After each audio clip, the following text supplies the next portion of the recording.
오늘 우리가 읽은 신명기 18장 1절부터 14절에 있는 말씀을 중심으로 하나님은 우리의 기업이 되십니다, 이런 주제로 같이 새벽에 묵상을 나누려고 합니다. 하나님은 우리의 기업이 되십니다. 우리 선친, 우리 조상들이 나의 기업이 되어서 유산을 상속하는 것이 아니라 하나님이 우리의 기업이 되십니다. 어제 새벽에 여러분들에게 소개해드린 켈빈주의 라스베가스 공항에 가다 하는 그 책에 보면은요, 챕터 중에 고통과 하나님의 주권이라 하는 그런 챕터가 있어요. 고통과 하나님의 주권, 하나님의 주권, 하나님의 절대 주권을 우리가 믿는데, 그렇다면은 우리가 당하는 고통의 의미는 무엇인가 하는 그런 질문이죠. 하나님께서는 이 우주에 단 한 평도 다스림이 없는 곳이 없다고 그랬는데, 단 한 평도 다스림이 없는 곳이 없다고 그랬는데, 그 모든 것을 다스리는 하나님의 주권을 우리가 인정한다면 오늘 우리가 겪는 이 고통의 의미는 무엇인가 하는 이야기죠. 여기에 C.S. 루이스에 대한 이야기가 나옵니다. C.S. 루이스는 여러분들이 잘 알다시피 20세기 최고의 기독교 지성이 아니겠어요? 여러분들이 잘 아는 분이시죠. C.S. 루이스는 아내가 암으로 죽었을 때 자신의 노트에 하나님에 대한 질문과 불평을 가득히 적어 놓았습니다. 그 노트 마지막에 이런 글이 있어요. 여러분들이 한번 소개해드리겠습니다. 하나님 앞에 이런 질문을 던질 때 아마 그 질문의 내용은 이런 거죠. 왜 아내를 데려가십니까? 그런 질문이겠죠. 하나님 앞에 이런 질문을 던질 때 나는 아무 대답을 얻지 못한다. 단지 다소 특별한 종류의 무응답을 얻는다. 마치 거절의 뜻이 아니라 질문을 보류하는 쪽으로 머리를 가로저으시는 것과 같아. 얘야, 너는 아직 이해 못한단다 하는 그런, 우리 아이들이 부모에게 뭐를 설명하면은 질문하면은 부모가 좀 설명하다가 난 아직 이해 못해. 너가 이제 10살이 되고 너가 이제 20살이 되고 너가 장가를 가고 이러면 이해할 수 있을 거야 라고 질문을 보류하거나 유보하는 것처럼, 하나님 왜 내 아내를 암으로 데려가십니까? 이렇게 물었을 때 얘야, 너는 아직 이해 못한다 하면서 하나님께서 그를 향해서 고개를 가로저으면서 그렇게 말씀하신다. 그 내용이 그의 노트의 마지막 부분에 있다는 것입니다. 인간 삶에는 이해할 수 없는 일이 너무 많아요. 그렇죠? 이해할 수 없는 일이 너무 많습니다. 그 모든 것이 우리가 이해되고 또 합리적으로 설명이 된다면 얼마나 좋겠어요. 그런데 우리가 인생살이를 하다 보면은 이해할 수 없는 일, 그리고 합리적으로 알아듣도록 설명할 수 없는 일이 너무 많다는 거예요. 그런데 우리에게 중요한 일은 뭐냐 하면은 그럼에도 불구하고 하나님을 신뢰하는 일입니다. 믿으시길 바랍니다. 좋으신 하나님은 의미 없는 일을 결코 하지 않으신 분이야. 내가 믿는 하나님, 내가 보는 하나님, 내가 바라보는 하나님, 그분은 내 삶에 의미 없는 일을 결코 하지 않으신 분이야. 비록 내가 이해할 수 없고 또 그 내용을 남들이 알아듣도록 설명할 수는 없지만은 우리 하나님은, 내가 믿는 하나님은, 내가 바라보는 하나님은, 내가 만났던 하나님은 결코 나에게 의미 없는 일은 하지 않는 분이야. 이렇게 나가는 것임을 여러분 믿으시길 바랍니다. 오늘 본문 우리가 신명기 18장 1절부터 14절에 있는 말씀을 읽었는데, 거기에 보면은 제사장과 레위 사람의 분깃에 대한 말씀이 나옵니다. 기업 또는 분깃이라 한 내용이죠.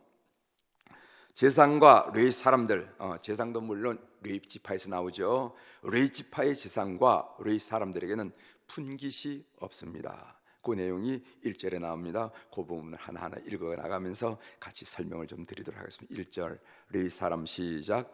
레위 사람 제사장과 레위의 온 지파는 이스라엘 중에 분깃도 없고 기업도 없을지니 그들은 여호와의 화제물과 그 기업을 먹을 것이라. 이렇게 얘기했습니다. 이스라엘 백성들이 가나안 땅을 점령한 후 가나안 땅을 분할하지요. 토지를 분배합니다. 그래서 그것을 우리는 기업 분배라 그러겠어요. 그래서 루벤 지파에게 얼마를 주고 갓 지파에게 얼마를 주고 베냐민 지파에게 얼마를 주고 에브라임 지파에 어디 지역을 다 이렇게 나눠줬는데 유독 레위 지파 사람들에게는 분깃을 분배하지 않았습니다. 그 이야기를 하는 거예요. 그러면은 레위 지파 사람들의 생존은 어떻게 되는가? 그들은 이스라엘 백성들이 제물로 드린 소나 양, 그 앞다리와 볼과 위, 그리고 농사지어서 얻은 수확물로 생계를 얻는다. 그 말씀이 3절 4절 나오죠. 우리 한번 읽어보도록 하겠습니다. 3절 제사장이 시작. 제사장이 백성에게서 받을 몫은 이러하니 곧 그 드리는 제물의 소나 양이나 그 앞다리와 두 볼과 위와 이것을 제사장에게 줄 것이요. 4절 또 내가 처음 거둔 곡식과 포도주와 기름과 내가 처음 깎은 양털을 내가 그에게 줄 것이니. 아멘. 3절 4절을 읽었습니다. 그 내용을 읽어보면은 레인이 백성으로부터 받는 것들이 풍족하다 하는 느낌을 받을 수가 없어요. 여러분들은 어떻게 읽어 나가신지 모르지만은 저는 어제 이 본문을 묵상하면서 이게 쭉 3절 4절에 연결되어 있는 이 내용들을 보면은 레위인들이 백성들로 받는 그 물질이 풍족하지는 않구나 하는 그런 느낌을 받았다는 거죠.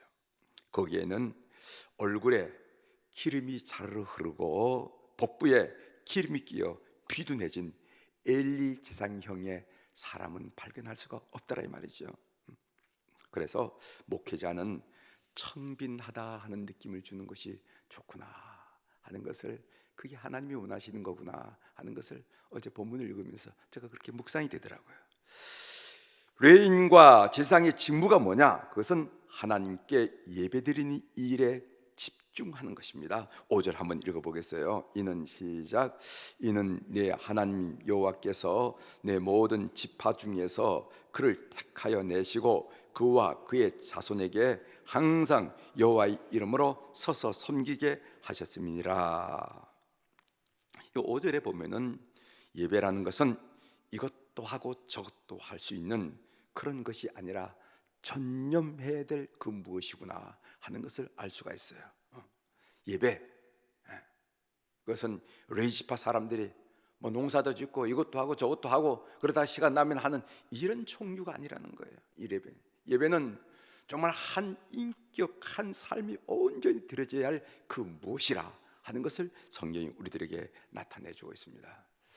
우리 선배 목사님들 중에 가끔 서재에 가보면은 목양일념이라 이런 글귀가 있어요. 한문으로 목양일념, 목양에 마음을 다쓴다 하는 이야기죠. 이런 일을, 이런 태도를 하나님이 기뻐하시구나 하는 것도 본문을 묵상하면서 느꼈습니다.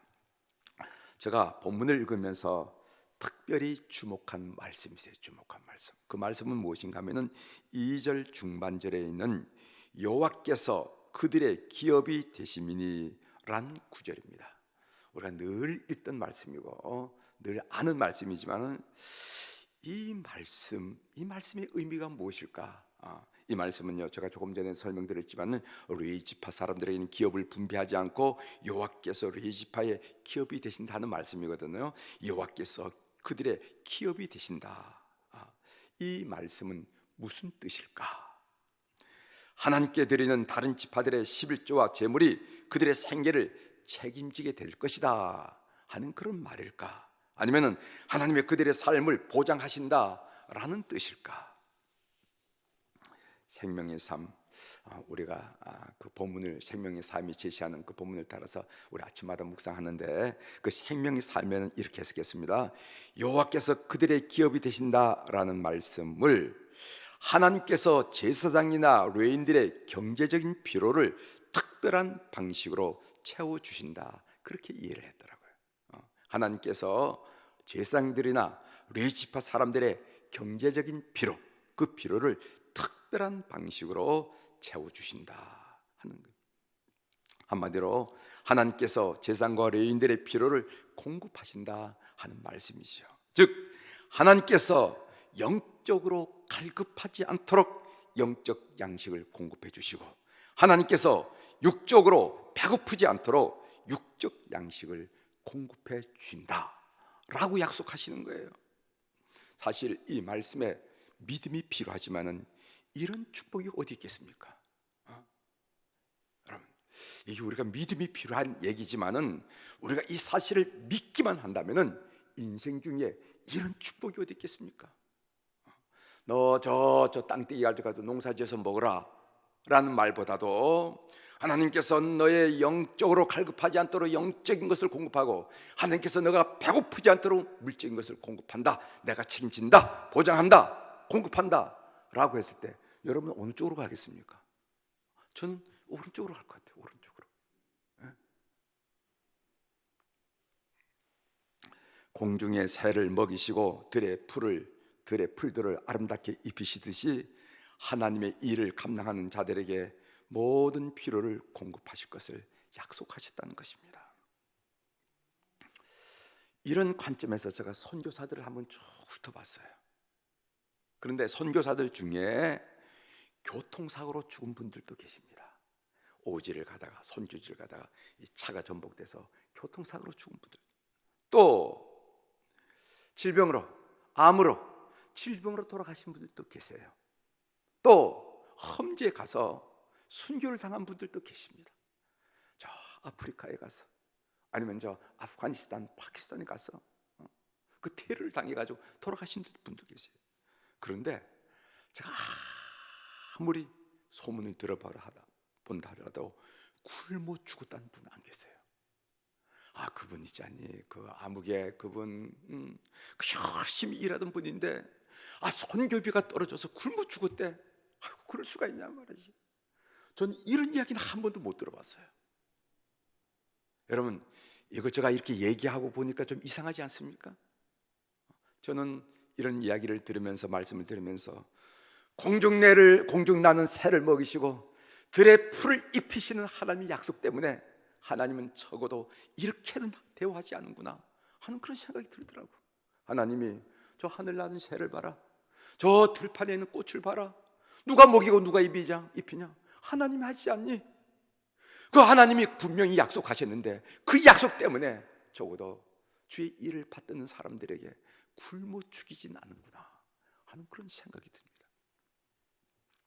사랑하는 교회 여러분, 때로는 우리가 주의 일을 하다가 피해 의식에 사로잡힐 때가 있어요. 어떤 피해 의식에 사로잡히는가 하면은, 내가 얼마나 바쁜 사람인데 교회 와서 이렇게 허송세월을 하고 있지? 그런 생각이 들 때가 있어요. 내가 얼마나 시간이 돈인 사람인데, 내가 얼마나 바쁜 사람인데 교회 와가지고 무슨 이런 이걸 허드레는 일을 내가 이런 걸 해야 되느냐? 또 내가 얼마나 힘들게 번 돈인데 이 돈을 교회에 바쳐야 되는가?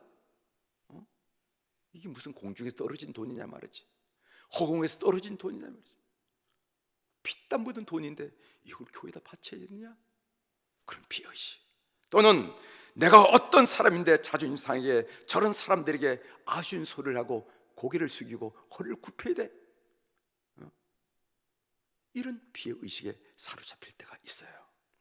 이런 피해의식이 들어올 때 여러분 기억하시길 바랍니다. 하나님은 주의 일을 하는 자에게 영적, 육적 필요를 반드시 채우신 분임을 믿는 여러분들이 되시기를 바랍니다.